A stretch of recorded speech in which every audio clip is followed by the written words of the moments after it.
Welcome to all of you SP Shukla educate channel. मित्रों, मैं आपका दोस्त एसपी शुक्ला आपके अपने परिवार एसपी शुक्ला एजुकेट पर स्वागत, वंदन एवं अभिनंदन करता हूं। दूसरी चीज़ मित्रों आपको बता देना चाहूँगा, आज हम आपके बीच में स्टार्ट करने चले हैं उत्तर प्रदेश स्पेशल। उत्तर प्रदेश स्पेशल खास तौर से हमारे ऐसे स्टूडेंट्स जो यूपी पीसीएस की प्रिपरेशन कर रहे हैं, आरओ एआरओ की कर रहे हैं, बीईओ की कर रहे हैं, या यूपी ट्रिपल एससी से रिलेटेड एक एग्जाम आपका आने वाला है लेखपाल परीक्षा की तैयारी कर रहे हैं, या सुपर टेट की तैयारी कर रहे हैं और ऑल वनडे एग्जामिनेशंस के लिए बेहद महत्वपूर्ण रोल अदा करने वाला है। अब हम बात करते हैं, स्पेशली हम लेखपाल की बात करते हैं। मित्र, लेखपाल में आप मान के चलिए कि लगभग यूपी से 10 प्रश्न आपके एग्जाम में होने वाले हैं। कितने प्रश्न? जीके के 25 में लगभग 10 प्रश्न आपको उत्तर प्रदेश विशेष से आने वाला है। और आपको पूरे प्रॉमिस के साथ, पूरे डंके की चोट पे कहता हूं, यदि आप पूरा का पूरा वीडियो वॉच करते हैं, पूरे मटेरियल को, आप कंटेंट को पढ़ते हैं, तो आपको मैं पूरे वादे के साथ कह सकता हूं कि 25 में 25 जीएस का मिलेगा। एक चीज। दूसरी चीज मित्रों आपको बता देना चाहूंगा, हमारे यहाँ लेखपाल का बैच निःशुल्क चलाया गया है, जो कि क्रैश कोर्स है। पहला क्रैश कोर्स लेखपाल का निःशुल्क चलाया गया है, जिसमें केवल और केवल रजिस्ट्रेशन शुल्क लिया जा रहा है मात्र 100 रुपए।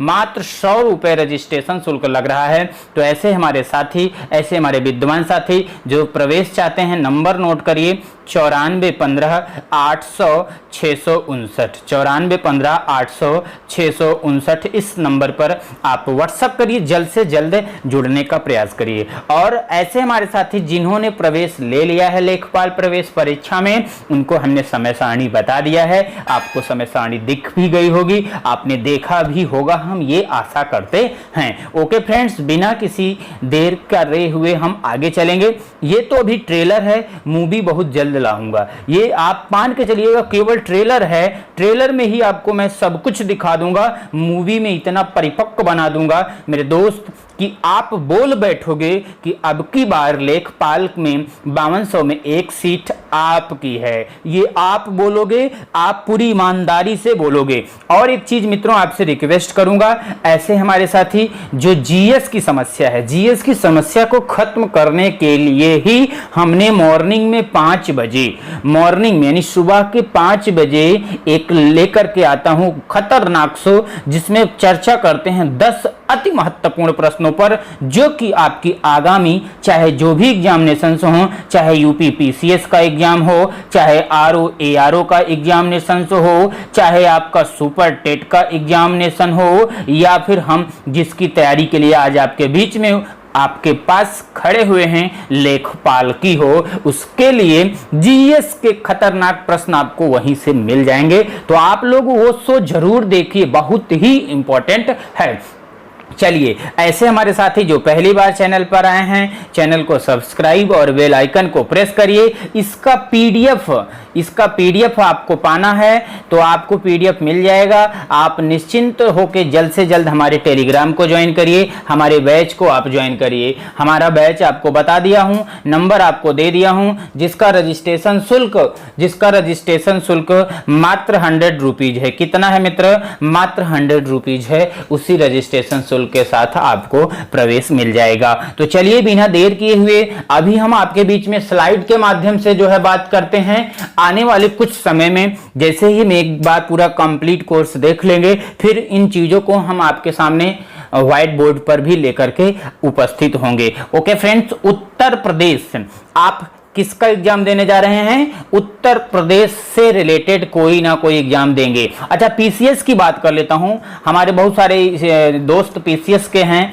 तो भैया आपको बताना चाहूंगा, पीसीएस में विद कंपेयर, जैसे कि पहले बहुत सारे प्रश्न आते थे, लेकिन अब भी जो है 4 से 5 प्रश्न तो फिक्स होता है यूपी का। आपको पता है कि 4 से 5 प्रश्न उत्तर प्रदेश का अगर आप देने बैठते हैं एग्जामिनेशंस, तो वहां पर आपसे पूछा जाता है। लेकिन इस बार जो कल्पना की जा रही है, जो अनुमान है, अनुमानतः आपको बता रहा हूं, 8 से 10 प्रश्न उत्तर प्रदेश पीसीएस का होने वाला है। और हो सकता है, भगवान न करे, ऐसा भी हो सकता है कि 10 से 13 प्रश्न या 15 प्रश्न देखा जा सकता है, ऐसा विद्वानों का मानना है। क्यों? क्योंकि अदर स्टेट्स के जो एग्जामिनेशंस होते हैं संघ लोक सेवा आयोग के या लोक सेवा आयोग के, उसमें उस स्टेट के बारे में अच्छे से क्वेश्चंस होते हैं, लेकिन हमारे उत्तर प्रदेश में बहुत कम क्वेश्चंस की संख्या कर दी गई थी। लेकिन सरकार ने यह संशोधन किया है। एग्जाम के पॉइंट 2 एक जो खबर है उसके अकॉर्डिंग 10 से 13 प्रश्न आपको मिल सकते हैं, तो बहुत अच्छे से चीजों को देखेंगे। चलिए क्लास को स्टार्ट कर देते हैं। पहली क्लास थी इसीलिए थोड़ा सा हम आपसे रूबरू हुए, तो बहुत ही कम समय में चीजों को समझते हुए चलेंगे। पहला पॉइंट ही आपके सामने दिया है, क्षेत्रफल। उत्तर प्रदेश का कुल क्षेत्रफल कितना है? डायरेक्टली आपसे क्वेश्चन पूछा जा सकता है। तो उत्तर प्रदेश का क्षेत्रफल 2,40,928 वर्ग किलोमीटर है और भारत का कुल भौगोलिक क्षेत्रफल जो है वो है 32,87,263 वर्ग किलोमीटर, लगभग 7.3%। यानी पूरे भारत देश का आप ऐसे देखिए, ये 2 और 2,40,000, ये 32, अगर इसमें भाग दे देंगे आप तो 16 दूनी 32 है, इतना यानी लगभग कितना 16 गुना जा रहा है। यानी ये लगभग पूरे भारत देश का 7.33% है। कितना? 7.33%। और ये 32,87,263 वर्ग किलोमीटर जो भारत का क्षेत्रफल है, पूरे वर्ल्ड के क्षेत्रफल का लगभग कहा जाता है कि 2.43 यानी 2.4% है। ये भारत की बात जब होती है वहां पर ये प्रश्न बनता है, लेकिन उत्तर प्रदेश में जब बनेगा तो वहां 2,40,928 वर्ग किलोमीटर। अच्छा, उत्तर प्रदेश की राजधानी कौन सी है? नवाबों की शहर के नाम से जानी जाती है लखनऊ। सीमावर्ती देश, उत्तर प्रदेश की सीमा से सटे हुआ जो देश है उस देश का नाम नेपाल है। आइए जानते हैं उत्तर प्रदेश तथा भारत के तुलनात्मक संकेत। डायरेक्टली एक प्रश्न आपसे आपके पेपर में ये देखने को मिलता है, उत्तर प्रदेश तथा भारत का आप तुलना करिए, तुलनात्मक तरीके से बताइए कि भारत की स्थिति उत्तर प्रदेश से क्या है, किस तरीके से है। तो उस पर अगर हम बातें करते हैं, एक तरफ आप देखिए मध्य, दूसरी तरफ वर्ष, तीसरी तरफ उत्तर प्रदेश, चौथी तरफ भारत। बहुत ही इंपॉर्टेंट पॉइंट है। एक प्रश्न आपको मैं बताना चाहूंगा, एक प्रश्न मित्र आपको ये जो पॉइंट है, यही जो आपको दिख रहा है, इससे रिलेटेड एक प्रश्न आपके लेखपाल के एग्जाम में, एक प्रश्न पीसीएस के एग्जाम में 100% होगा। देखिए, जनसंख्या की बात करते हैं, 2001 और 2011 के दशक में जो जनसंख्या थी उसके अकॉर्डिंग अगर देखेंगे तो वर्ष 2001-2011 के अकॉर्डिंग आपको जनसंख्या तो हमने ऊपर ही बता दिया। अगर हम इसमें उत्तर प्रदेश की देखेंगे तो उत्तर प्रदेश में 20.23% है। कितना? 20.23%। और अगर पूरे भारत का कंपेयर करें तो पूरे भारत में जो आपको देखते हैं ना, कहा जाता है लगभग 125 करोड़ यानी लगभग 1,35,00,000 की जो आबादी वाला आपका अपना प्रदेश है, आपका अपना देश है मित्रों, उस अपने देश में लगभग 23 करोड़ कहा जाता है कि उत्तर प्रदेश की जो जनसंख्या है, यानी पूरे भारत देश की जनसंख्या का लगभग 17.64% है। बाकी उत्तर प्रदेश में जो है अगर देखा जाए मध्य जो विकास हुआ है वो कितना हुआ है? 20.23 हुआ है। अब जनसंख्या वृद्धि दर देखते हैं, वृद्धि कैसे हुआ उसके अकॉर्डिंग चीजों को देखेंगे। यानी ये तो आपने देखा कि जनसंख्या वृद्धि दर ही है एक तरीके से। 2001 और 2011 के अकॉर्डिंग जो है 22.3% जो है 20.23% उत्तर प्रदेश की जनसंख्या बढ़ी और पूरे भारत में जो इसका प्रतिशत था 17.64। अब अगर हम बात करें घनत्व, तो भारत का जो घनत्व है 2011 की जनगणना के अनुसार वो अगर देखेंगे तो 382 है, जबकि उत्तर प्रदेश का जो घनत्व है 829 है। डेंसिटी जिसको कहते हैं, इंपॉर्टेंट प्रश्न बनता है। नगरीकरण की बात करते हैं तो भारत में 2011 की जनगणना के अनुसार उत्तर प्रदेश का जो नगरीकरण है वो 20.26% है, जबकि भारत का 31.15% है।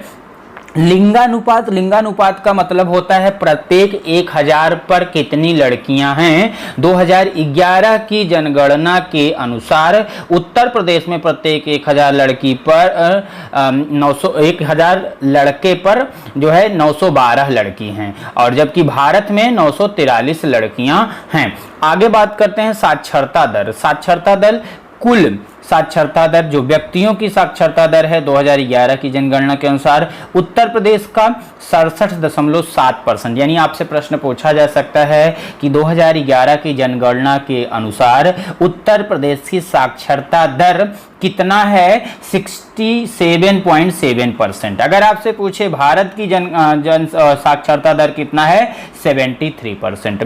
पुरुष में अगर देखा जाएगा तो पुरुष की साक्षरता दर उत्तर प्रदेश की 17.3% है, जबकि भारत में जो है 80.9% है। स्त्रियों की अगर देखें तो स्त्रियों की साक्षरता दर उत्तर प्रदेश में 57.2% है और पूरे भारत में देखेंगे तो पूरे भारत में स्त्रियां लगभग 64.6% क्या हैं, पढ़ी लिखी हैं, एजुकेट हैं और एएसपी शुक्ला एजुकेट पर पढ़ रही हैं। अब हम बात करते हैं, ये तो हमने दिखाया आपको नगरीकरण पे, साक्षरता दर आपने देखा। अब हम साक्षरता दर के बाद ग्रामीण स्थिति के बारे में जानते हैं। ग्रामीण में व्यक्तियों की संख्या पे पहले हम चर्चा करते हैं। तो व्यक्ति 2011 के अनुसार 65.5%, जबकि भारत में 67.8%।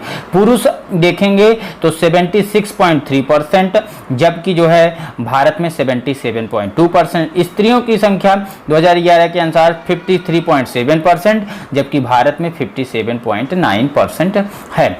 अब हम नगरीय जनसंख्या, वो तो हमने ग्रामीण देखा, अब उसके बाद नगरीय व्यक्ति जो है 75.1%, यानी 75.1% जो है व्यक्ति जो है वो नगरीय है, यानी उसमें जो है व्यक्ति हैं टोटल जो है पूरे उत्तर प्रदेश की जनसंख्या के अकॉर्डिंग अगर देखेंगे तो 75.1% व्यक्ति नगरीय हैं, जबकि भारत के अकॉर्डिंग देखेंगे तो 84.1%। अब इसी में पुरुष के बारे में, जब पुरुष का अकेले देखेंगे तो पुरुष 80.4% उत्तर प्रदेश में और भारत में 88.8%। स्त्रियों के बारे में देखें तो स्त्रियां 69.2%, जबकि भारत का जो है 79.1% है। देखिए चीज़ें आपको समझ में आएंगी, थोड़ा सा गूढ़ बातें मैंने आपको बताया है, इसे मैं आपको बता दिया हूँ, फिर से बता देता हूँ। मैं सुपर बैच जब लाऊंगा तो वहाँ पर भी चीज़ों को अच्छे से एक्सप्लेन करूँगा आपके सामने, स्लाइड के अकॉर्डिंग भी, और आपको व्हाइट बोर्ड के सामने भी इसे बहुत अच्छे से एक्सप्लेन करेंगे, क्योंकि बहुत ही कंटेंट है। चीज़ों को कम समय में पहले एक बार हमें जानकारी हो जाए, इसलिए हम इस माध्यम से आपके बीच में उतर रहे हैं। आइए इस पर चर्चा करते हैं। प्रदेश का नाम, चिन्ह और राजधानी। तो प्रदेश का नाम बहुत ही इंपॉर्टेंट है, वेरी इंपॉर्टेंट टॉपिक।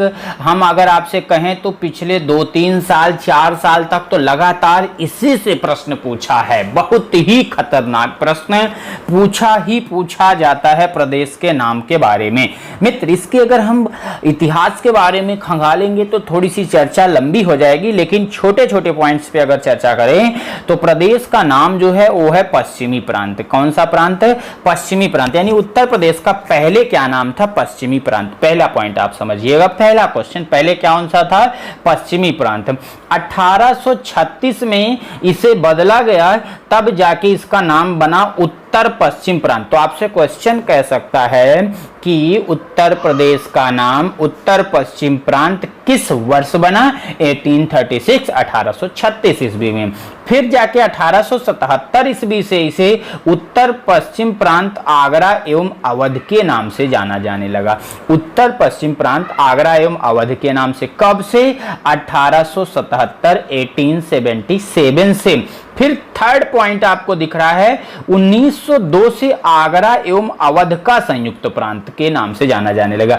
अब पीसीएस में जब प्रश्न पूछा बच्चे आप कंफ्यूज हो गए, उसमें आपको दे दिया उत्तर पश्चिम प्रांत आगरा एवं अवध, यहाँ आगरा एवं अवध का संयुक्त प्रांत। तो आपको समझना है, यहाँ दे रहा है आगरा एवं अवध का संयुक्त प्रांत, और ये ऊपर क्या है? उत्तर पश्चिम प्रांत आगरा एवं अवध। ये 1877 में और ये 1902 ईस्वी में, ये चीजें आपको पता होना चाहिए। 1937, 1937 से केवल संयुक्त प्रांत के नाम से जाना गया, क्योंकि आजादी के बाद से उत्तर प्रदेश के नाम से ही जाना जा रहा है। इसीलिए ज्यादातर जो लेटेस्ट प्रश्न अभी तक बन रहे थे वो यहीं से बन रहे थे कि संयुक्त प्रांत कब बना? 1937 में, यानी केवल संयुक्त प्रांत बना। और 24 जनवरी 1950, 24 जनवरी 1950 से उत्तर उत्तर प्रदेश के नाम से जाना जाने लगा। कब?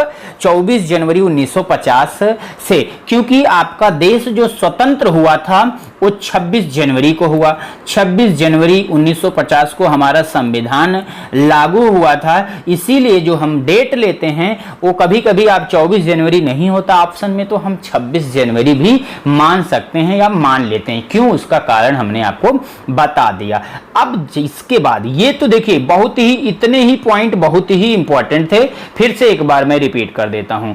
सबसे पहले पश्चिम प्रांत, पश्चिम प्रांत से 1836 में बना उत्तर पश्चिम प्रांत, 1877 से उत्तर पश्चिम प्रांत आगरा एवं अवध, 1902 से आगरा एवं अवध का संयुक्त प्रांत, 1937 से केवल संयुक्त प्रांत, 24 जनवरी 1950 से उत्तर प्रदेश के नाम से जाना गया। राज्य का पुनर्गठन, तो राज्य का जो पुनर्गठन हुआ था वो 1 नवंबर 1956 को हुआ, जब भाषाई आधार पर, भाषा के आधार पर आंध्र प्रदेश भारत का पहला राज्य बना था। तो राज्य का पुनर्गठन तो 1 नवंबर 1956 को ही हुआ है, ये तो आपको पता ही है। अब आते हैं हम अगले पॉइंट पर, राज्य का विभाजन। देखिए मित्र, हर एक पॉइंट आपको क्वेश्चंस के रूप में दिखेगा। हमने प्रश्नों का भी संकलन किया है, लगभग 500 प्रश्नों का संकलन भी आपको इसी में मिलेगा। इतना करने के बाद आप बहुत ही अभ्यस्त हो जाओगे। और एक बात आपको बताना चाहूंगा मित्र, एक पार्ट मैंने आपको पढ़ाया है, आप सर्च कर लीजिएगा यूट्यूब पर, UP special by SP Shukla sir, by SP Shukla sir search कर लीजिएगा, या सर्च कर लीजिएगा UP special by SP Shukla educate. हमारा एक वीडियो मिलेगा जिसमें हमने 40 प्रश्नों पर विधिवत चर्चा किया है। मात्र 40 से 50 मिनट में 40 प्रश्नों पर चर्चा किया है। हमारे ऐसे साथी जो लेखपाल की तैयारी कर रहे हो, आप केवल वही एक वीडियो देख लोगे तो उत्तर प्रदेश आप चाहे देखो या नहीं देखो, आपकी तैयारी परिपूर्ण हो जाएगी। लेकिन आपको पढ़ना है, ऐसा नहीं छोड़ देना है। बाकी खंड शिक्षा अधिकारी वाले 100% सिलेक्शन वाले बच्चे बहुत गौर से एक एक पॉइंट को आप समझिएगा, पीडीएफ को आप चार्ट डालिएगा, जो पॉइंट ना समझ में आए वो आप बार बार पूछिएगा, कमेंट करिएगा, हम उन पॉइंटों को क्लियर करेंगे। ओके, राज्य का पुनर्गठन के बाद अब बात आती है राज्य का विभाजन। राज्य का विभाजन कब हुआ? 9 नवंबर 2000 को। डरा, अब थोड़ा सा देखिए कंफ्यूजन क्या होता है, आपसे पूछ लेता है उत्तर प्रदेश राज्य को काट करके 13 जिले बने उत्तराखंड के कब? ऑप्शन दे देता है 9 नवंबर, 1 नवंबर, 2 नवंबर। तो आप कंफ्यूज हो जाते हो। क्यों कंफ्यूज हो जाते हो? क्योंकि नवंबर माह में ही 1 तारीख को मध्य प्रदेश को काटा गया था। अब बताइए, अच्छा मध्य प्रदेश को काट करके कुल कितने राज्य बने थे और कितने तारीख को बने थे? ये प्रश्न मैं आपसे पूछ रहा हूं, जिसका जवाब आपको कमेंट के माध्यम से देना है। तो आइए हम उत्तर प्रदेश के बारे में जानना है, उसको देखते हैं। राज्य का विभाजन, तो राज्य का विभाजन जो है आप याद कर लीजिए 9 नवंबर 2000 ईस्वी को हुआ था। 1 नवंबर नहीं, 9 नवंबर। 13 जिलों को काटकर उत्तराखंड बना। दूसरा प्रश्न यही बन सकता है कि 9 नवंबर 2000 को जब उत्तराखंड बना तो इससे कुल कितने जिले बने? तो टोटल इससे जो है टोटल कितने जिले बने हैं मित्र? 13 जिले बने हैं। आगे बात करते हैं प्रथम राजकीय भाषा। प्रथम राजकीय भाषा की जो घोषणा हुई थी 1947 अक्टूबर 1947 से देवनागरी लिपि में हिंदी के बारे में या हिंदी के लिए हुआ था। द्वितीय राजकीय भाषा जो है 1989 से उर्दू है। राजकीय पशु जो है उत्तर प्रदेश का, राजकीय पशु उत्तर प्रदेश का 12 सिंगा है। राजकीय वृक्ष उत्तर प्रदेश का जो है वो है अशोक का पेड़।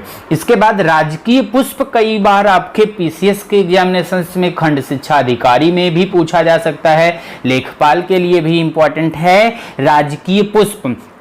तो राजकीय पुष्प हमारा क्या है? पलाश, जिसको टेंसु भी कहते हैं, पलाश या टेंसु। कब बना? 4 जनवरी 2011 से, 4 जनवरी 2011 से। राजकीय खेल उत्तर प्रदेश का हॉकी है। राजकीय चिन्ह, मेरे भैया पुलिस वाले दरोगा वाले दोस्त जो हैं डायरेक्ट प्रश्न पूछ लिया कि बताइए उत्तर प्रदेश के राजकीय चिन्ह में क्या क्या नहीं है। आपको ऑप्शन दे दिया। आपने अगर उत्तर प्रदेश का राजकीय चिन्ह सही से देखा होता तो आपको चीजें बहुत अच्छे से गौर आ जाती, चीजें समझ में आ जाती। रोज देखते हो फिर भी नहीं समझ पाते, उत्तर प्रदेश पुलिस का गाड़ी देखते हो फिर भी नहीं समझ, क्यों? क्योंकि आप समझते नहीं हो, देख तो लेते हो ऐसे हवा में, हवा में नहीं मित्र, अच्छे से देखा करो कोई भी चीज। तो बता देता हूं, आज के बाद नहीं भूलेगा अब आपको। देखिए राजकीय चिन्ह जो उत्तर प्रदेश का है वो है एक वृत्त में 2 मछली, एक तीर धनुष। यह चिन्ह 1938 में स्वीकृत हुआ। तो देखिए पहला क्वेश्चन तो यही, राजकीय चिन्ह में क्या क्या है? एक वृत्त में 2 मछली, एक तीर धनुष है। 2 मछली, एक तीर धनुष है। इस चिन्ह को कब स्वीकृत किया गया था, कब लिया गया था? तो 1938 1938 ईस्वी में। आशा करता हूं कि मेरे प्यारे दोस्तों आप सभी को बहुत ही अच्छे से एक एक पॉइंट क्लियर हो रहा होगा। आज आगे बढ़ जाते हैं, आगे बढ़ेंगे। क्या दिख रहा है आपको? उत्तर प्रदेश भौगोलिक स्थिति। अब हम भौगोलिक स्थिति के बारे में, भौगोलिक सिचुएशन क्या है उसके बारे में भी जान लेते हैं। भूगार्भिक दृष्टि से उत्तर प्रदेश प्राचीनतम गोंडवाना लैंड का भूभाग है। इंपॉर्टेंट पॉइंट है, किसका भूभाग है? प्राचीनतम गोंडवाना लैंड का भूभाग है। उत्तर प्रदेश का अक्षांशीय विस्तार 23°52 से 31°28 उत्तरी अक्षांश के मध्य में है। मेरी आदत है मित्र, क्वेश्चंस बताते हुए पढ़ाते हुए मैं आपसे प्रश्न पूछता रहता हूं, और आपकी भी ये अच्छी आदत होनी चाहिए कि चाहे आप लाइव चैट के दौरान हो या बाद में आप देख रहे हो, आप जवाब देते रहा करिए। इससे आपकी तैयारी बहुत अच्छी होती है। तो मेरा भी एक प्रश्न और बनता है, उसका भी जवाब आप दीजिए। उत्तर प्रदेश का अक्षांशीय विस्तार 23°52 से 31°28 उत्तरी अक्षांश के मध्य है। मेरा प्रश्न है भारत देश का यानी आपके अपने देश का अक्षांशीय विस्तार कितना है? आप कमेंट करके बताइए।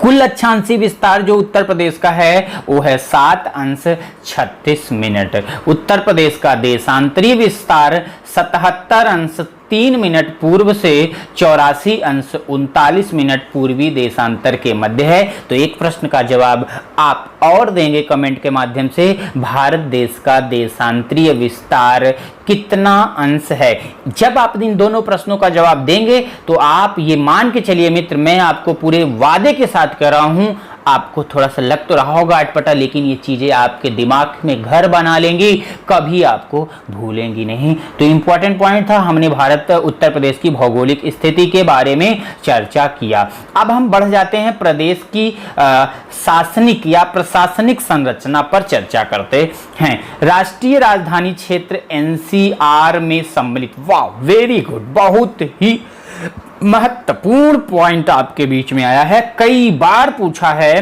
राष्ट्रीय राजधानी क्षेत्र एनसीआर में सम्मिलित उत्तर प्रदेश के कुल कितने जिले हैं? आपसे क्वेश्चन पूछा जाता है, पूछा भी गया है, आपको पता होना चाहिए मित्रों। अभी कुछ दिन पहले आपका यूपी SSSC जो एग्जाम कराया हुआ था, उस एग्जामिनेशन में भी ये प्रश्न पूछा हुआ था। यानी आप समझ गए होंगे कौन से एग्जाम की बात मैं कर रहा हूं। जिन बच्चों ने दिया रहा होगा यूपी SSSC की जो आई थी उत्तर प्रदेश अधीनस्थ सेवा चयन आयोग का, उसमें ये क्वेश्चन पूछा हुआ था कि उत्तर प्रदेश में राष्ट्रीय राजधानी क्षेत्र को छोड़कर कुल कितने शहर हैं?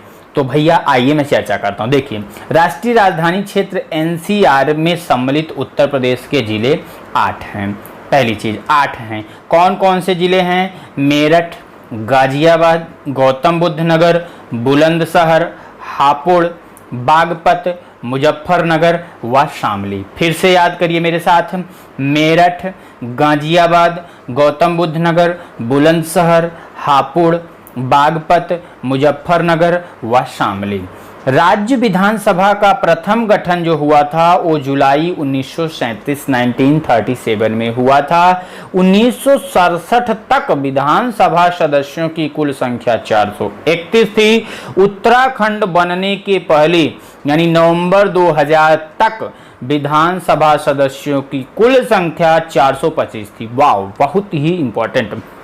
एक एक पॉइंट मैंने बताया ना, आपको लेकर चलेंगे, एक भी पॉइंट छोड़ेंगे नहीं, आपको इस लायक बना देंगे मित्र। आप खंड शिक्षा अधिकारी बनेंगे, आप समीक्षा अधिकारी बनेंगे, आप उत्तर प्रदेश लोक सेवा आयोग का भी एग्जाम क्रैक करेंगे। आइए तो इस प्रश्न पे फिर से चर्चा करता हूं। उत्तराखंड बनने के पहले यानी नवंबर 2000 तक विधानसभा सदस्यों की कुल संख्या 425 यानी 425 थी। अनुच्छेद 333 के तहत विधानसभा में एंग्लो इंडियन समुदाय के एक सदस्य को मनोनीत किया जाता है। अब ये प्रश्न दो तरीके से पूछा जा सकता है। पहला प्रश्न ये कि बताइए किस अनुच्छेद के तहत विधानसभा में एंग्लो इंडियन समुदाय के एक सदस्य को मनोनीत किया जा सकता है। तो अनुच्छेद 333 के तहत। वर्तमान में विधानसभा सदस्यों की कुल संख्या 404 है, जिसमें 403 तो निर्वाचित होते हैं, एक मनोनीत किया जाता है जो कि एंग्लो इंडियन होता है। किस अनुच्छेद के अनुसार? आर्टिकल 333 यानी 333 के अनुसार। वर्तमान में विधानसभा में मनोनीत एंग्लो इंडियन हैं डॉक्टर डेंजिल जे गोडविन। डॉक्टर डेंजिल जे गोडविन 17वीं विधानसभा के लिए महिलाएं चुनी गई हैं, यानी वाह, वेरी इंपॉर्टेंट। ये प्रश्न पीसीएस वाले हमारे जो दोस्त हैं ध्यान दीजिएगा, ऐसा प्रश्न हमें अनुमानता है, हमारी तरफ से लगता है कि ये प्रश्न इस बार आ सकता है। 17वीं विधानसभा के लिए महिला चुनी गई, कुल कितनी? 42 महिलाएं चुनी गई हैं, यानी 10.42% महिला चुनी गई, जिसमें 36 महिलाएं बीजेपी की हैं, 6 अन्य महिलाएं हैं। ये भी आपसे प्रश्न पूछा जा सकता है। कुल कितनी महिला हैं? 42। कुल के कितने परसेंट? 10.42%। 36 जिसमें बीजेपी की हैं, 6 क्या हैं? अन्य दलों की हैं। सर्वाधिक विधानसभा सीटों वाला जिला जो है आपका प्रयागराज है, जहां पर 12 सीटें हैं, जहां से ये क्लास आपके बीच में मैं लेकर के प्रत्येक दिवस हाजिर होता हूं। सबसे कम विधानसभा सीटों वाला जिला जो है वो है श्रावस्ती, महोबा, चित्रकूट। यहाँ पर 2-2 सीटें हैं इन तीनों जो है किसकी? जिलों की। राज्य विधानसभा में आरक्षित सीटों की संख्या जो है वो है 86, जिसमें 84 एससी के लिए, 2 एसटी के लिए। 2017 में जो चुनाव हुआ है उसमें हम आपको बता रहे हैं। स्वतंत्रता के बाद से अब तक राज्य विधानसभा की लखनऊ से बाहर मात्र एक बैठक हुई है। वो बैठक 8 जनवरी 2003 को प्रयागराज में हुआ है। ये भी प्रश्न इंपॉर्टेंट है, पूछा जा सकता है। राज्य मंत्रिमंडल की पहली बार लखनऊ से बाहर बैठक हुई 29 जनवरी 2019 को कुंभ नगर प्रयागराज, कुंभ में यानी कुंभ के मेले में प्रयागराज में हुआ था। राज्य मंत्रिमंडल की पहली बार लखनऊ से बाहर बैठक कहां हुई? 29 जनवरी 2019 को प्रयागराज के कुंभ मेले में हुआ। जिलों की संख्या वर्तमान समय में उत्तर प्रदेश की 75 हैं। तहसीलों की संख्या 350 है। नगर निकाय जिसको निगम कहते हैं इनकी संख्या 17 है। ब्लॉकों की संख्या 821 है। 821 संचालित हैं, जबकि 30 क्या हैं? घोषित भी हैं। 30 कैसी हैं मित्र? घोषित का मतलब घोषणा हो चुकी है, अभी हुआ नहीं है। आगे बढ़ जाएंगे। नेक्स्ट आपके बीच में दिख रहा है उत्तर प्रदेश की जलवायु। हम चर्चा करेंगे किस पर? उत्तर प्रदेश की कैसी जलवायु है। तो उत्तर प्रदेश जलवायु की दृष्टि से उपोष्ण कटिबंध में आता है। पहला पॉइंट तो यहीं से बन गया। आपसे कह सकता है कि बताइए उत्तर प्रदेश जलवायु की दृष्टि से किस कटिबंध में आता है? तो उत्तर प्रदेश उपोष्ण कटिबंध में आता है।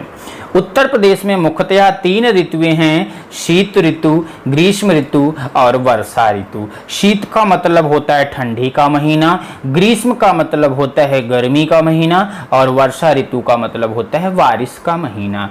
आपने गाना सुना होगा, 1 बरस के मौसम 4, मौसम 4, 5वां मौसम है प्यार का। वो सब गानों में होता है, लेकिन ऐसे नहीं होता। हो सकता है ले सकते हैं, लेकिन हम उत्तर प्रदेश के बारे में केवल चर्चा कर रहे हैं। उत्तर प्रदेश में सर्वाधिक वर्षा जुलाई एवं अगस्त महीनों में होती है। इसका कारण है, आपको मैं बताना चाहूँगा, मैंने ये सुबह वाले पार्ट में आपको बहुत विस्तृत बताया हुआ हूँ, इसलिए ज़्यादा नहीं बताऊँगा, आगे चलता हूँ, बस आप पॉइंट टू पॉइंट समझिए केवल। मैं फिर से याद दिला दूँ, उत्तर प्रदेश में सर्वाधिक वर्षा अगर आपसे पूछे कब होता है तो जुलाई एवं अगस्त महीने में। अब हम बात करेंगे न्यायालय पर, यानी आपको पता है कोर्ट के ऊपर चर्चा करते हैं। न्यायिक अनुसंधान एवं प्रशिक्षण केंद्र लखनऊ में 1986 में। उच्च न्यायालय प्रयागराज में स्थित है, इसकी एक खंडपीठ लखनऊ में स्थित है। उच्च न्यायालय की स्थापना जो हुई थी 17 मार्च 1866 को। कब? 17 मार्च 1866 को। उच्च न्यायालय में न्यायाधीशों की स्वीकृत संख्या जो है 160 यानी 160 है। अगले पॉइंट पर चलते हैं और एक बात बताना चाहूँगा मित्र, उत्तर प्रदेश में ही नहीं, भारत देश की नहीं, पूरे वर्ल्ड की इस समय प्रयागराज में जो आपका ये है हाई कोर्ट, ये पूरे वर्ल्ड की सबसे बड़ी कोर्ट हो गई है संख्या के मामले में। आइए अब हम बात कर लेते हैं नियुक्तियों के बारे में, तब और अब कौन कौन सी नियुक्तियां हुई। राज्य के प्रथम मुख्यमंत्री पंडित गोविंद बल्लभ पंत 1 अप्रैल 1946, 46 लिखने का मतलब आप समझ जाइएगा, 1 अप्रैल 1946 यानी 1946 से 27 दिसंबर 1954 यानी 27 दिसंबर 1954। कब तक? 27 दिसंबर 1954 तक। राज्य के प्रथम उप मुख्यमंत्री चौधरी नारायण सिंह लिखा है, चौधरी चरण सिंह लिख लीजिए, चौधरी नारायण सिंह नहीं, चौधरी चरण सिंह हो जाएगा। राज्य एवं देश की प्रथम महिला मुख्यमंत्री श्रीमती सुचेता कृपलानी, महिला मुख्यमंत्री। ये देखिए एक पॉइंट यहाँ पे गौर करिएगा, राज्य एवं देश यानी दोनों जगह में अगर आपसे पूछे, पूरा अगर आपसे क्वेश्चन पूछे भारत देश की प्रथम महिला मुख्यमंत्री तो भी सुचेता कृपलानी होगा। आपसे कहे उत्तर प्रदेश राज्य की प्रथम महिला मुख्यमंत्री तो भी आपका सुचेता कृपलानी ही होगा। राज्य में अब तक महिला मुख्यमंत्री कितनी रह चुकी हैं? तो 2 महिला मुख्यमंत्री रही हैं, एक सुचेता कृपलानी, दूसरा सुश्री मायावती जी। सुश्री मायावती जी सबसे ज्यादा जो है, कितनी बार मायावती जी का कार्यकाल रहा है? आप बच्चे बताइए सबसे ज्यादा जो कोई महिला मुख्यमंत्री ज्यादा तक कार्यकाल रहा है वो मायावती का रहा है। और एक प्रश्न आपसे ये पूछा जाता है कि SC ST में जो है राज्य की पहली महिला मुख्यमंत्री कौन थी, तो उसमें भी सुश्री मायावती का ही नाम आता है। वर्तमान मुख्यमंत्री बाबा योगी आदित्यनाथ जी हैं। स्वतंत्रता के बाद कार्यकाल रूप में 32वें, यानी जब स्वतंत्रता हुई, स्वतंत्रता मिलने के बाद से अगर देखा जाए तो इनका कार्यकाल यानी 32वें मुख्यमंत्री हैं, और व्यक्ति रूप में देखा जाए तो 21वें हैं। कौन से हैं? 21 में हैं। सबसे कम उम्र के मुख्यमंत्री आपके इसके पहले जो मुख्यमंत्री थे अखिलेश यादव जी। कौन हैं? अखिलेश यादव जी, यानी मुलायम सिंह के पुत्र या सुपुत्र अखिलेश यादव जी।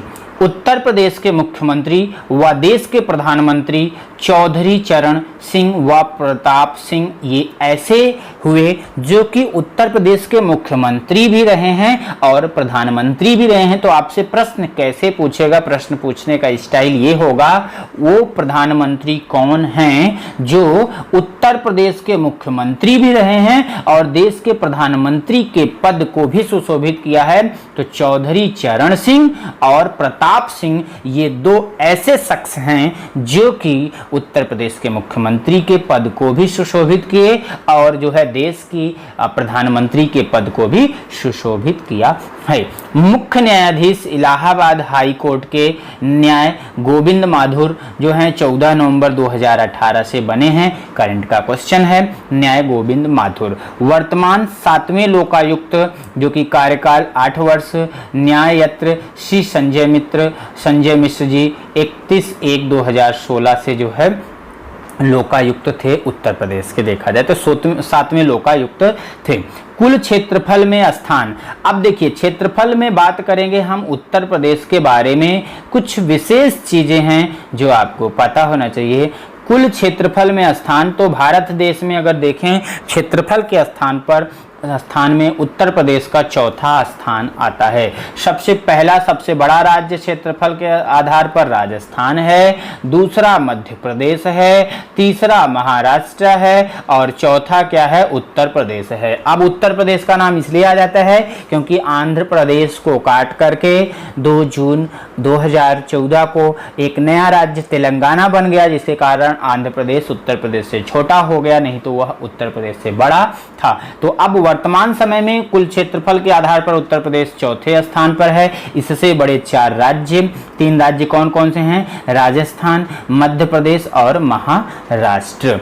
कुल जनसंख्या के मामले में देखेंगे तो पूरा जनसंख्या के मामले में उत्तर प्रदेश देश का सर्वाधिक जनसंख्या वाला राज्य है। दशकीय वृद्धि दर अगर देखें तो भारत देश के कंपेयर में अगर उत्तर प्रदेश की दशकीय वृद्धि देखें तो 20.2% भारत की दशकीय वृद्धि से अधिक, यानी भारत की दशकीय वृद्धि से भी अधिक है, जिसमें ये 14वां स्थान रखता है।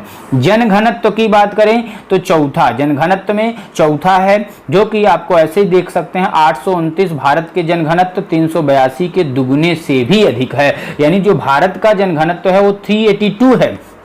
यानी जनघनत्व का मतलब आप समझते हैं ना, लोगों का जो समूह है 1 वर्ग किलोमीटर में जो रहते हैं 382 व्यक्ति पूरे भारत देश के अकॉर्डिंग अगर देखें तो हैं, लेकिन उत्तर प्रदेश क्योंकि सर्वाधिक बड़ा राज्य है, यहाँ पर 829 व्यक्ति प्रति वर्ग किलोमीटर है।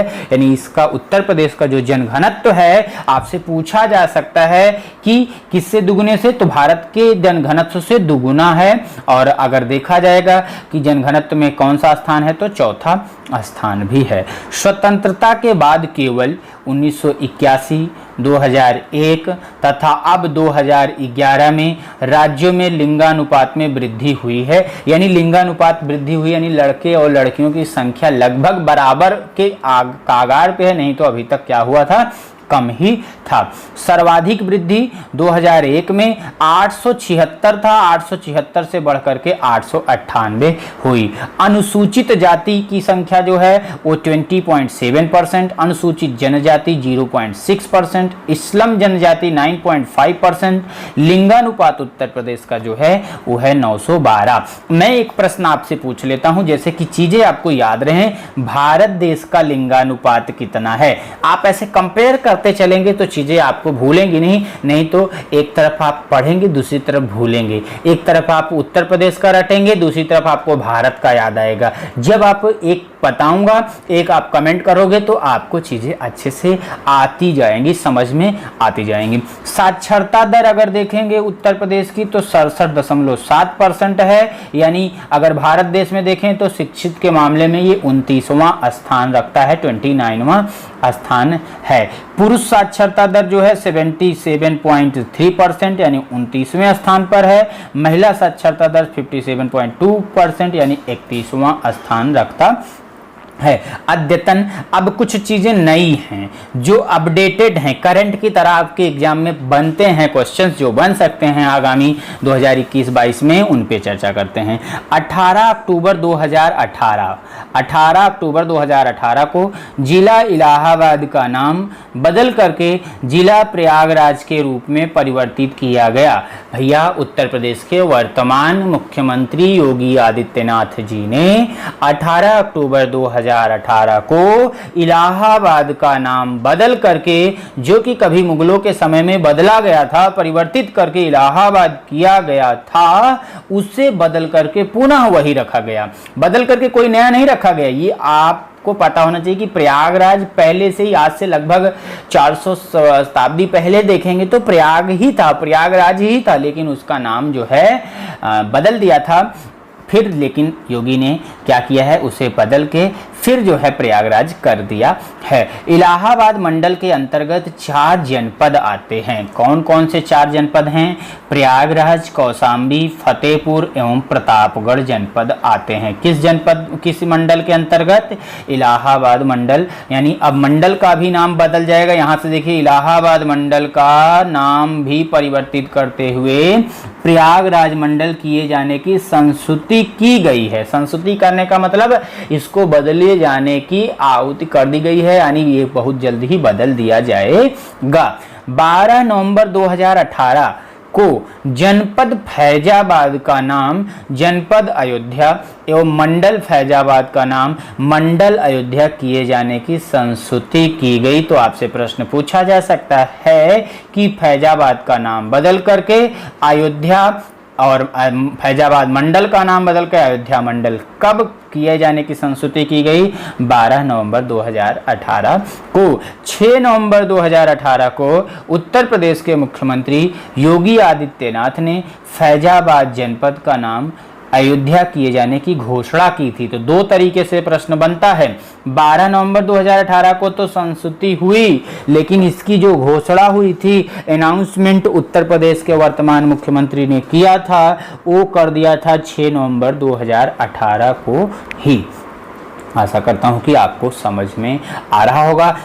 अगर आपको मित्र मजा आ रहा है, समझ में आ रहा है, तो एक बार सभी बच्चों से रिक्वेस्ट है जो लाइव चैट के दौरान हैं, थंब का निशान दें, मोटिवेशन बढ़ाएं। एसपी शुक्ला एजुकेट परिवार आपके साथ है। लेखपाल का बैच स्टार्ट हो चुका है। मात्र रजिस्ट्रेशन शुल्क लग रहा है 100 रुपए में। आपको 10 प्रैक्टिस सेट भी दिए जा रहे हैं। तो आप लेट ना करें, देर ना करें, देर ना हो जाए, कहीं देर ना हो जाए तो मित्र, क्योंकि कंपटीशन बहुत टफ होने वाला है और जितने अच्छे से, जितने डीप के साथ, जितनी जो रिक्वायरमेंट के साथ आपको यहाँ पर कंटेंट मिलेगा वो आपको कहीं नहीं मिलेगा।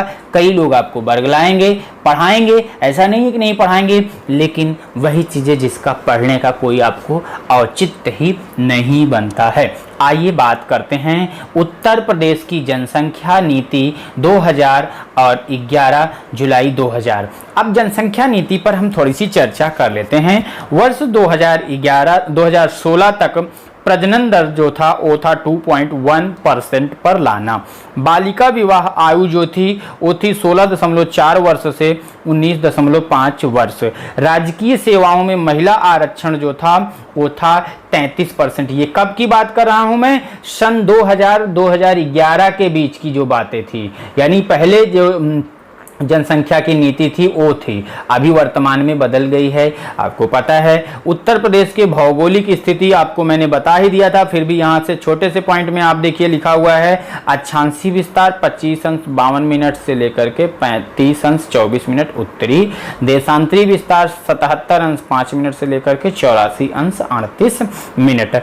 अब हम बात करेंगे प्रदेश के सीमावर्ती राज्य। जैसा कि आपको पता है प्रदेश के सीमावर्ती राज्यों में बहुत सारे राज्य हैं, लेकिन यहाँ पर हमने पूरब पश्चिम उत्तर दक्षिण ही लिया हुआ है। क्यों पूरब पश्चिम उत्तर दक्षिण लिया है? क्योंकि ज़्यादा तक जो प्रश्न आपके एग्जाम में पूछे जाते हैं यही पूछा जाता है। हमारे किसी स्टूडेंट ने बार बार हमें एक ही प्रश्न भेजा कि सर आपने एमपी का नाम नहीं लिखा है। भैया मुझे पता है उत्तर प्रदेश की सीमा बनाती है मध्य प्रदेश, लेकिन यहाँ पर हमने केवल पूर्वी, पश्चिमी, उत्तरी और दक्षिणी को ही संकलित किया है, क्योंकि आपके एग्जाम में यही आता है। फिर भी आपने कहा है, राय दिया है, उसको भी हम संकलन करने का पूरा प्रयास करेंगे।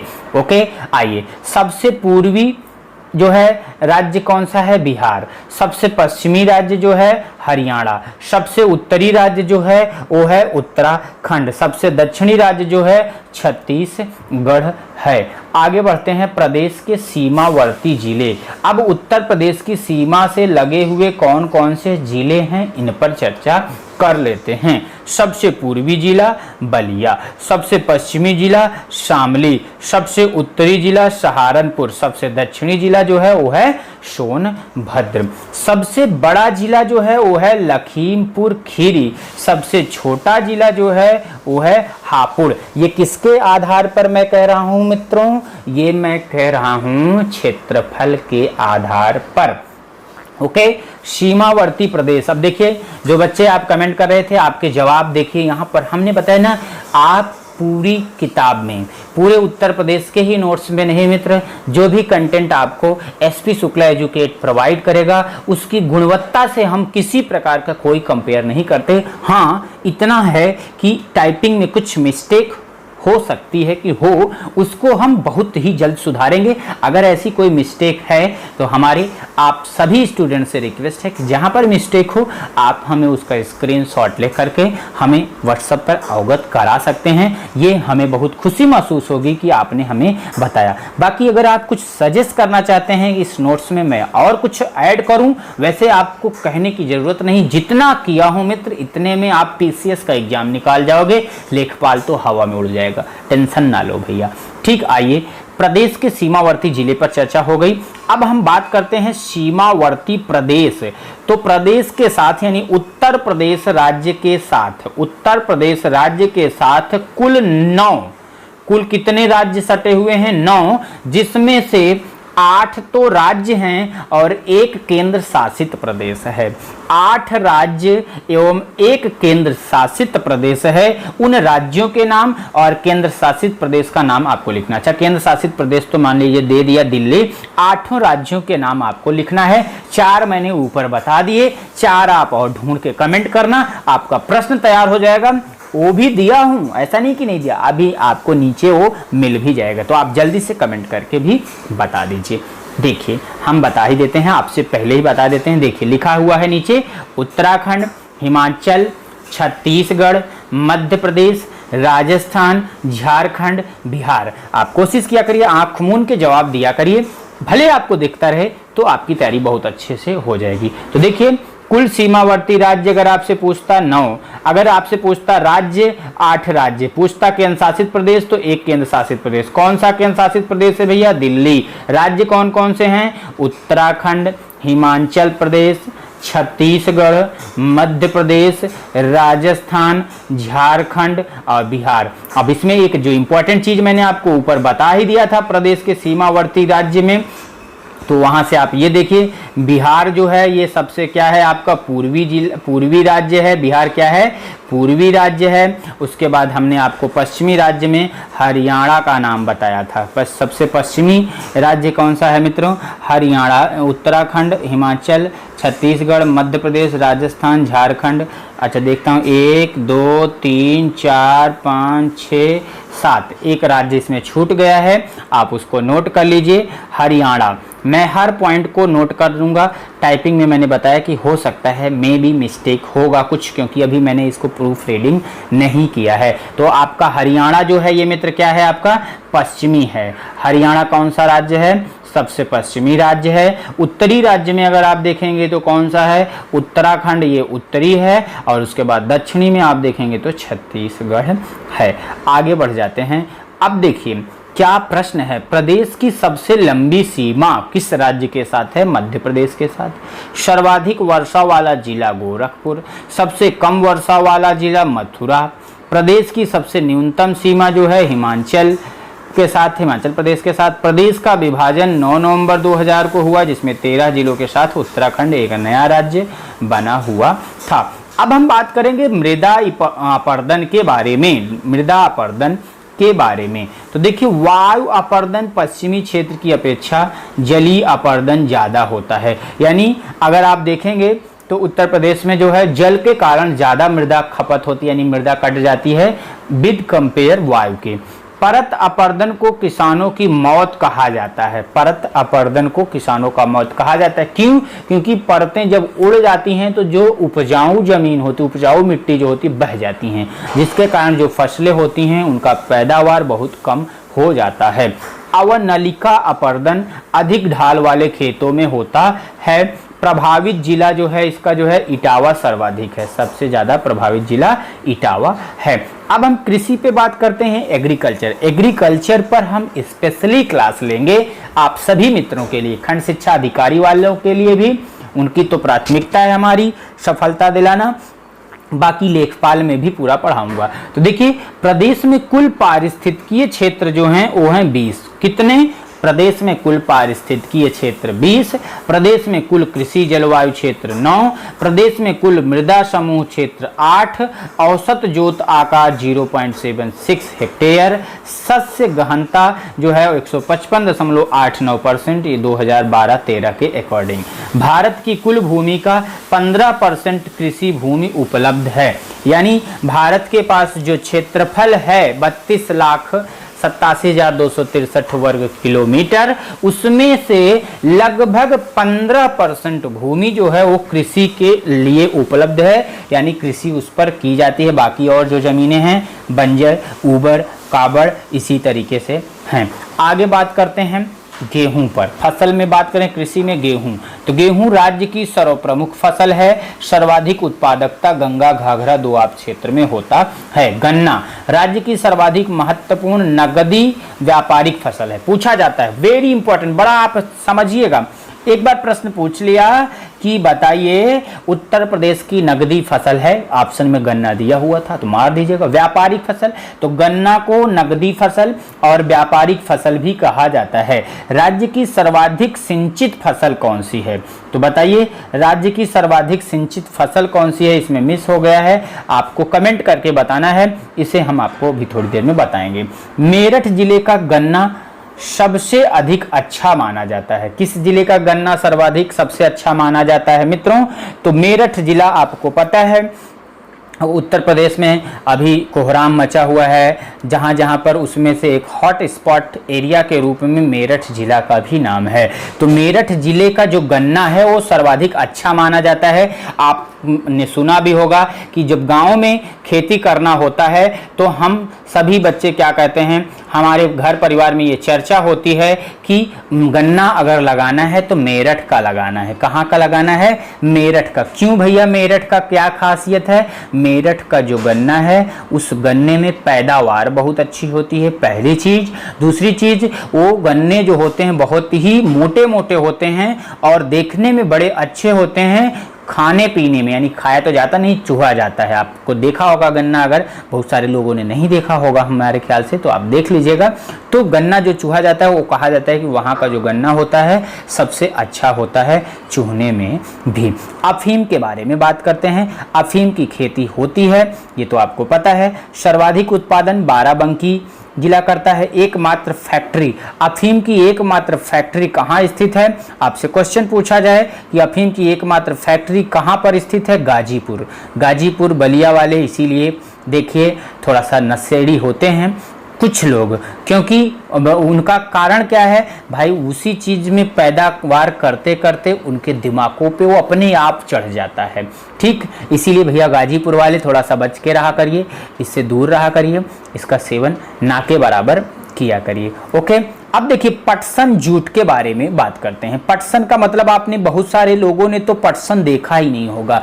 जो बच्चे गांव से रिलेटेड होंगे, गांव के होंगे, उन्होंने पटसन के बारे में सुना हो या देखा होगा। पटसन में आपको मैं बताना चाहूँगा, गांव में जो आपने देखा होगा खटिया बनती है, खटिया में जो बाध होता है, बाध, उस बाध को अगर हम देखें तो बना के बुढ़े दादा लोग जो होते हैं लगा के लकड़ी का बना रहता है, उसको घुमाते घुमाते घुमाते घुमाते बनाते हैं। वही जो बनाते हैं वही जो होता है क्या होता है, पटसन होता है, जिसको हम जूट भी कहते हैं। यहाँ तक किसी को किसी प्रकार से दिक्कत नहीं होनी चाहिए। बताइए, यहाँ तक किसी को दिक्कत नहीं होनी चाहिए। अब देखिए आगे बढ़ते हैं। मैंने एक प्रश्न आपसे पूछा था कि बताइए राज्य की सर्वाधिक सिंचित फसल, तो बच्चे आपने कमेंट किया होगा, जिन्होंने उनको बधाई हो। मित्र, यहाँ पर आपने हेडिंग देखिए क्या दिया है, गन्ना। क्या दिया है, गन्ना, यानी ये गन्ना की ही विशेषता है। ये किसकी विशेषता है, गन्ना की ही विशेषता है दोस्तों। तो भैया गन्ना ही राज्य की सर्वाधिक सिंचित फसल है। अब बच्चे कमेंट किए होंगे गेहूं, चावल, चना, ज्वार, बहुत कुछ किया होगा, तो गन्ना ही जो है उत्तर प्रदेश राज्य की सर्वाधिक सिंचित फसल है। आगे पटसन जूट पे, तो प्रदेश में जूट मिले कानपुर, सहजनवा, गोरखपुर में। आम के बारे में थोड़ा सा चर्चा कर लेते हैं। आम कहाँ का प्रसिद्ध है? प्रसिद्ध स्टेट आम सहारनपुर, मेरठ। दशहरी जिसको मलिहाबाद कहते हैं, मलिहाबाद, लखनऊ। सफ़ेद चौसा सहारनपुर। स्टॉल मेरठ, बागपत। लंगड़ा आम वाराणसी। नवाब ब्रांड दशहरी चौसा लंगड़ा।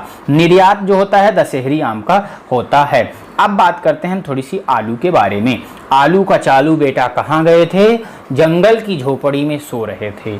ऐसे कुछ कहानी है ना, बंदर ने आग मारा, आंख मारा कि लात मारा, अच्छा लात मारा, रो रहे थे, ऐसे है, आपने देखा होगा, पढ़ा होगा बचपन में। आलू के बारे में देखिए, अन्य प्रदेशों में तज ब्रांड के नाम से बेचा जाता है। तो जो आलू है, उत्तर प्रदेश की जो आलू है, अन्य प्रदेशों में तज नहीं, यहाँ ताज होना चाहिए, किसके नाम से बेचा जाता है? ताज ब्रांड के नाम से। यानी हमारे प्रदेश की जो आलू है वो ताज ब्रांड के नाम से बिकती है। कृषि योजनाएं एवं कार्यक्रम, यहीं से हम चर्चा करेंगे आपसे अगले पार्ट में। इस पार्ट में इतना ही रखेंगे। आपको बता देना चाहेंगे, आप देखिए बहुत ही अच्छी नोट्स है, तो आप जल्दी से रजिस्ट्रेशन कराइए, पूरा नोट्स पाइए। यहाँ पर आप देखिए लेखपाल भर्ती के लिए आपके पास बहुत सुनहरा मौका है। गणित के इस बार 2 विषय विशेषज्ञ हैं। अरुण सर भी आने वाले हैं। अरुण सर हमारे जो खंड शिक्षा अधिकारी वाले स्टूडेंट्स हैं, आरओ वाले हैं, पीसीएस वाले हैं, उसके लिए टेस्ट सीरीज लेकर आएंगे। तो ऐसे हमारे स्टूडेंट्स जो आप प्रवेश लेना चाहते हैं, अभी शुरू आपके पास समय है, वक्त है, आप टाइम ना देखें, जल्द से जल्द ज्वाइन करें। कांटेक्ट करें 9415 पर या 8953806859 8953 दोनों में से किसी नंबर पर आप मैसेज करिए। जिस भी ग्रुप में आप ऐड होना चाहते हैं आपको ऐड करिए। लेखपाल की फीस मामूली फीस है, केवल रजिस्ट्रेशन शुल्क मात्र 100 रुपये है। एक चीज, दूसरी चीज मित्रों, ऐसे हमारे दोस्त, ऐसे हमारे बहुत सारे जो है विद्वान साथी जो साथ के हमजोली हैं, जो टीचर हैं, अगर इसको आप कॉपीराइट करते हैं तो ये पूरा हक एसपी शुक्ला एजुकेट परिवार को है कि आपके ऊपर कॉपीराइट का केस किया जा सकता है। रजिस्टर्ड है, इसलिए इस कॉपी का पुनः मुद्रण करना बिल्कुल अलाउ नहीं है, या फिर इसको फोटो करके आप जो है पढ़ाना भी अलाउ नहीं है। अगर आप ऐसा कुछ करना चाहते हैं तो एक बार एसपी शुक्ला एजुकेट चैनल से जरूर कांटेक्ट करें। बाकी मित्र, थोड़ी सी चर्चा में आपको दिखा देना चाहूँगा, आप घबराना मत, बहुत ही लाजवाब नोट्स, एक एक पॉइंट आपके बीच में रखा हूँ, एक एक पॉइंट मैं बहुत मेहनत से, जान लीजिए 10 दिन दिनों रात में पढ़ा हूं। पहले 10 दिन दिनों रात पढ़ा हूं और उसके बाद 5 दिन में टाइपिंग कराया हूं, तो 2-3 दिन में इसको मैंने फॉर्मेटिंग किया है, तब जाके ये नोट्स बनाया हूं। कुछ भी नहीं बचने वाला, सब कुछ। देखिए उत्तर प्रदेश बजट 2019-20 में मैंने इसमें ये संकलन किया है। उत्तर प्रदेश की स्पेशल जनगणना को मैंने यहाँ पर कंक्लूड किया है। उत्तर प्रदेश की धार्मिक जनगणना, उत्तर प्रदेश की जनसंख्या के महत्वपूर्ण आंकड़े, इतना विधिवत नोट्स शायद आपको मिले। मैं ये नहीं कहता कि अच्छा हूं, मैं ये नहीं कहता कि मैं ही अच्छा हूं, लेकिन मैं ये जरूर कहूंगा कि मैं अच्छा हूं, क्योंकि मैं अच्छा हूं ये मेरा क्या है मित्र, ये मेरा विश्वास है। मैं ही अच्छा हूं ये मेरा विश्वास नहीं, अभिमान हो जाएगा। तो मुझे अभिमान नहीं है, मुझे विश्वास है कि मैं अच्छा हूं। हो सकता है बहुत सारे लोग कर सकते हैं, करने वाले करेंगे, हमारे साथी लोग करेंगे, लेकिन शायद ऐसा कोई करे, इसलिए कहता हूं क्योंकि मैं खुद ब खुद एक कॉम्पिटिटर हूं, आपकी तरह मेहनत करता हूं, आपकी तरह हर एक सब्जेक्ट को ऐसा मसलता हूं कि मुझे सुबह एग्जाम देना है आईएएस और पीसीएस का। मेरी पहली तमन्ना है आईएएस और पीसीएस को ही क्रैक करना। इसलिए मेरे जो भी कंटेंट आप पाएंगे मित्र, आप ये मत सोचना कहीं से कॉपी पेस्ट, सारे नोट्स मैं खुद ब खुद तैयार कराता हूं, अपने अकॉर्डिंग तैयार करता हूं मित्रों। ठीक है, तो आपने देखा ये बहुत विस्तृत है, बहुत अच्छे से है। एक चीज और दिखा देना चाहूंगा, ये गणित के हमारे एक नए शिक्षक आए हुए हैं, बहुत ही अच्छा पढ़ाते हैं, विवेक सर। लेखपाल के लिए ये क्लास ले रहे हैं। प्रत्येक दिवस 9 बजे आपके बीच में, जैसे कि आपने क्लास लिया ही होगा, 9 बजे आपके बीच में क्लासेज होती रहेंगी। निःशुल्क क्लासेज एवं प्रैक्टिस सेट मिल रहा है, लेट ना करें। 100 रुपए रजिस्ट्रेशन चार्ज लग रहा है। ज्यादा से ज्यादा बच्चों को जोड़ें, ऐसा कंटेंट पूरी दुनिया में नहीं मिलेगा। और उसके बाद देखिए प्रश्नों को संकलित कैसे किया है, आप प्रश्नों को देखिए। ऐसे ही हमने 300 प्रश्नों को संकलित किया है आपके लिए। आप सोचिए 40-40 प्रश्न नहीं, 50-50 प्रश्नों का संकलन। सेकंड पार्ट देखिए, मेरे मित्र, आपका कोई भी एग्जाम बचने वाला नहीं है। क्यों? क्योंकि अब हमने ठान लिया है, एसपी शुक्ला एजुकेट परिवार ने ठान लिया है कि अब की बार आपको नौकरी दिलवाना है, हर हाल में दिलवाना है, चाहे जिस चीज की आप तैयारी कर रहे होंगे। तो बस आपका थोड़ा सा सपोर्ट चाहिए। आपसे मैं केवल और केवल इतना मांग रहा हूं, आपका अपना विश्वास दे दीजिए, साथ दे दीजिए। बस आपका साथ, आपका विश्वास आपको भी ले चलेगा और हमें भी उस बुलंदियों पर ले चलेगा जहां आपकी भी मंत्रणा होगी, आपकी भी तमन्ना होगी कि आपका गुरु, आपका साथी वहां पहुंचे। ओके फ्रेंड्स, बहुत सारे देखिए भारत की जनगणना से भी मैंने किया है, उत्तर प्रदेश के पीसीएस में अब तक जितने प्रश्न पूछे हैं उनका भी संकलन मैंने किया है। और ये मत सोचिएगा मैप नहीं है मित्र, मैप से भी आपको पढ़ाएंगे, मैप का भी संकलन है। मैप से लेकर के तो मैंने एक अलग से पूरा बनाया ही है, मैप पे पूरी अलग से चर्चा ही है, मैप को भी मैं आपके बीच में लाऊंगा। ओके, आज की क्लास को यहीं पर समाप्त करते हैं। थोड़ी सी चर्चा ज़्यादा कर दिया, मैं बात ज़्यादा कर लिया, इसके लिए माफ़ी चाहता हूँ, पहली क्लास थी बस। Okay friends, all the best, take care.